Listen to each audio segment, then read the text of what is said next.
নমস্কার। আজকে আমি নিয়ে এলাম পাটিসাপটা। 150 গ্রাম সুজি নিয়েছি, সেটা আমি মিক্সিতে গুঁড়ো করে নিয়েছি, গুঁড়ো হয়ে গেছে।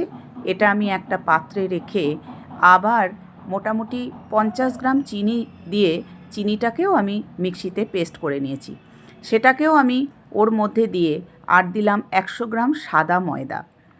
এর মধ্যে আগে থেকে আমার দুধটা গরম করা ছিল, কুসুম গরম দুধ দিয়ে এই ব্যাটারটাকে আমি রেডি করতে লাগলাম।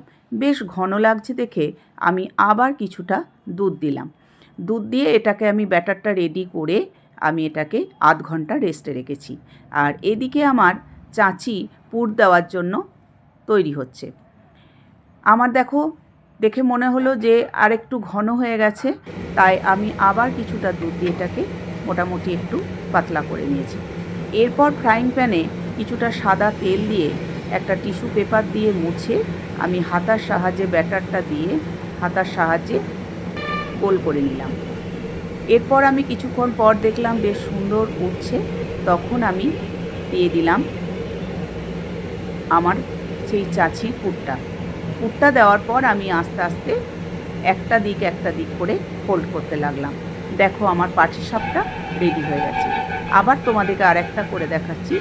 আমি আবার ফ্রাইং প্যানে কিছুটা সাদা তেল দিয়ে তার মধ্যে ব্যাটারটা দিয়ে হাতার সাহায্যে আবার আমি গোল করে নিলাম। তারপর দেখো আবার আমি চাঁচি দিয়ে এটাকে আমি আস্তে আস্তে ফোল্ড করতে লাগলাম।